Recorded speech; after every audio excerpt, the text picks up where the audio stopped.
नमस्कार दोस्तों, स्वागत है आपका हमारे एक और नए सफ़र में। आज की इस यात्रा की शुरुआत हम बरेली रेलवे स्टेशन से कर रहे हैं। अक्सर जब भी देश या दुनिया में कहीं भी प्रयागराज का नाम लिया जाता है तो लोगों के मन में सबसे पहले महाकुंभ की तस्वीर आती है।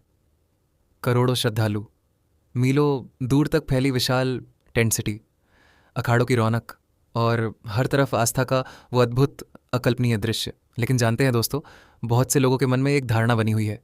लोग ये मानते हैं कि महाकुंभ समाप्त होने के बाद प्रयागराज की पूरी रौनक भी खत्म हो जाती है। यहाँ सब कुछ पहले जैसा शांत, सूना और खाली हो जाता है। लेकिन क्या वास्तव में ऐसा है? क्या प्रयागराज सिर्फ महाकुंभ के समय ही जीवंत रहता है, या फिर इस पावन धरती की पहचान उससे कहीं बड़ी और शाश्वत है? बस इसी सवाल का जवाब जानने के लिए आज हम एक बार फिर पहुंच रहे हैं संगम नगरी प्रयागराज। कई घंटों के सुहाने सफ़र के बाद आखिरकार हम पहुंच चुके हैं प्रयागराज जंक्शन। स्टेशन से बाहर निकलते ही एक अलग ही ऊर्जा, एक अलग ही एहसास होता है। लोग कहते हैं कि इस शहर की हवा में ही आध्यात्मिकता घुली हुई है, और यहाँ कदम रखते ही आपको वो महसूस होने लगता है। शहर की सड़कों पर सामान्य दिनों की तरह ही पूरी चहल पहल है। ऐसा बिल्कुल नहीं लगता कि मेला खत्म होने के बाद शहर सो गया है। स्थानीय लोग अपने रोज़मर्रा के कामों में व्यस्त हैं, तो वहीं देश के कोने कोने से आए श्रद्धालु अपने हाथों में झोले और दिलों में श्रद्धा लिए संगम की ओर बढ़ रहे हैं। यही तो इस शहर की खूबसूरती है, ये कभी ठहरता नहीं है। संगम की ओर बढ़ते हुए जब हम विशाल पुल से गुजरते हैं तो यहाँ से गंगा और यमुना का जो विहंगम दृश्य दिखाई देता है, वो आपकी सारी थकान को एक पल में मिटा देता है। खासकर शाम के समय यहाँ का नज़ारा किसी कैनवास पर बनी पेंटिंग जैसा लगता है। एक तरफ श्यामल यमुना का गहरा पानी और दूसरी तरफ शांत बहती माँ गंगा।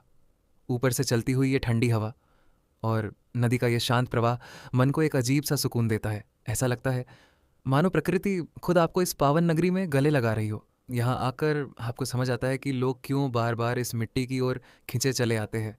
और अब हम पहुँच चुके हैं मुख्य संगम क्षेत्र में। महाकुंभ को समाप्त हुए काफ़ी समय हो चुका है, लेकिन यहाँ का नज़ारा देखिए। यहाँ आने वाले लोगों की संख्या आज भी कम नहीं हुई है। पूरे घाट पर आपको परिवार, नवविवाहित जोड़े, बुजुर्ग श्रद्धालु, दूर दराज से आए पर्यटक और अपनी धूनी रमाए साधु संत सभी यहाँ आते दिखाई देते हैं।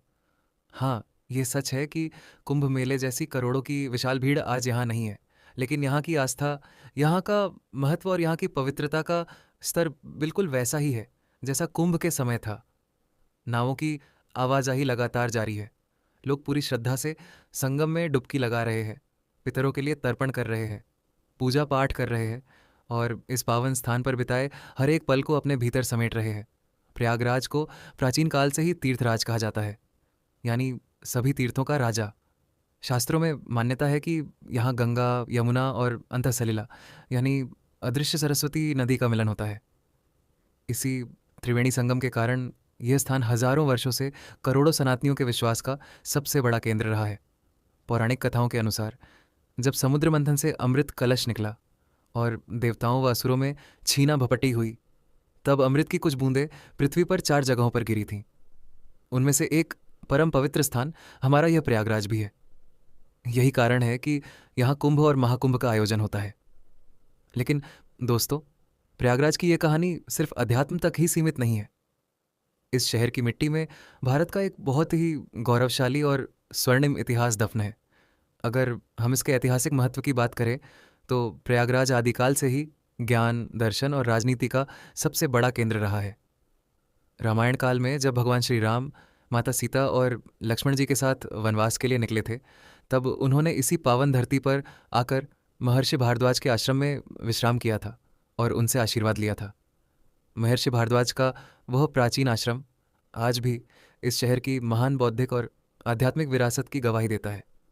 समय बदला और मध्यकाल में इस शहर ने कई राजनीतिक बदलाव देखे। महान सम्राट अकबर ने इस शहर के सामरिक और धार्मिक महत्व को समझते हुए साल 1583 में संगम के ठीक किनारे एक विशाल और अभेद्य किले का निर्माण करवाया था, जिसे आज हम प्रयागराज का किला कहते हैं। इस किले के भीतर आज भी अक्षयवट का वो अमर वृक्ष मौजूद है जिसकी पूजा सदियों से की जा रही है। साथ ही यहाँ महान मौर्य सम्राट अशोक का ऐतिहासिक स्तंभ भी सुरक्षित है। जिस पर समुद्रगुप्त की प्रशस्ति उत्कीर्ण है। यह किला हमें याद दिलाता है कि यह शहर हमेशा से पूरे भारत की सत्ता और संस्कृति का दिल रहा है। जब देश में ब्रिटिश हुकूमत के खिलाफ आज़ादी की लौ सुलग रही थी, तब प्रयागराज क्रांति का सबसे बड़ा मुख्य केंद्र बनकर उभरा। इसी शहर की सड़कों पर, इसी शहर की फिजाओं में भारत की आज़ादी की रणनीति तैयार की जाती थी। हम बात कर रहे हैं ऐतिहासिक आनंद भवन की, जो नेहरू परिवार का पैतृक निवास स्थान था। यह सिर्फ एक आलीशान इमारत नहीं है, बल्कि यह स्वतंत्र भारत के निर्माण का साक्षी रहा है। महात्मा गांधी, सुभाष चंद्र बोस और देश के तमाम बड़े स्वतंत्रता सेनानी इसी आनंद भवन के कमरों में बैठकर भारत की तकदीर और अंग्रेज़ों को खदेड़ने की योजनाएं बनाते थे।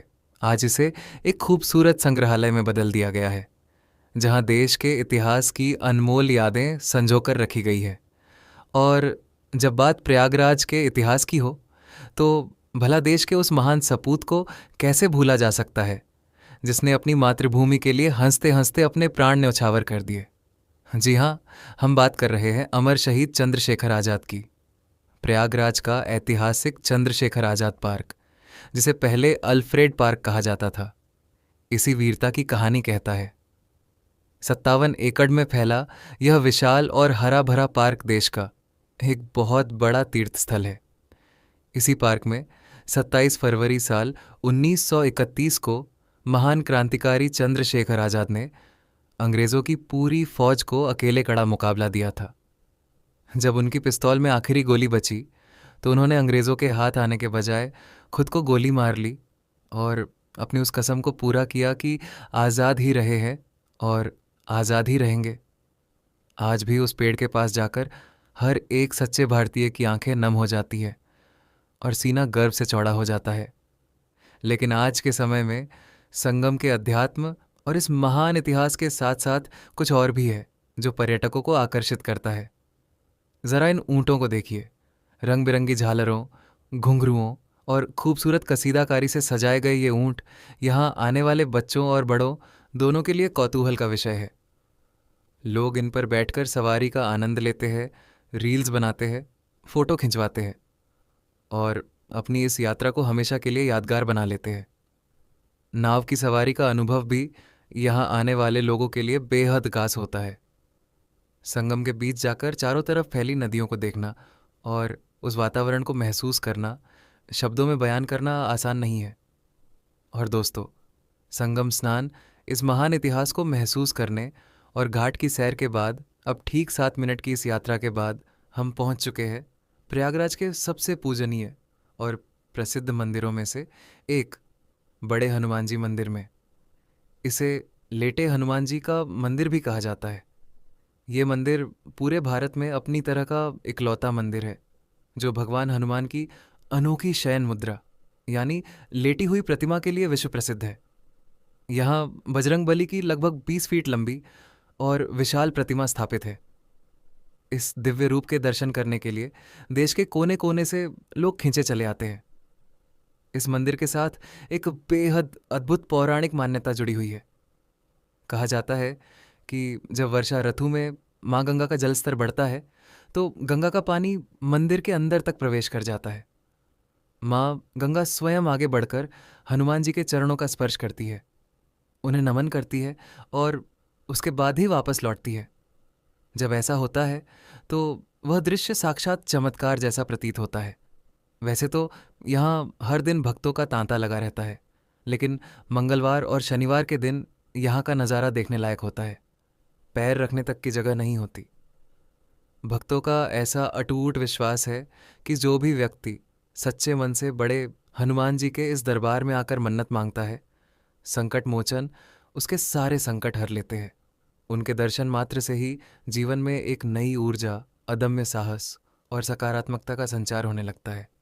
मंदिर परिसर में गूंजते जय श्री राम और जय बजरंगबली के गगनभेदी जयकारे पूरे वातावरण को इतना भक्तिमय बना देते हैं कि आपके रोंगटे खड़े हो जाएंगे। यहाँ पहुंचकर मन को जो असीम शांति और आनंद मिलता है, उसे केवल महसूस किया जा सकता है, शब्दों में बांधा नहीं जा सकता।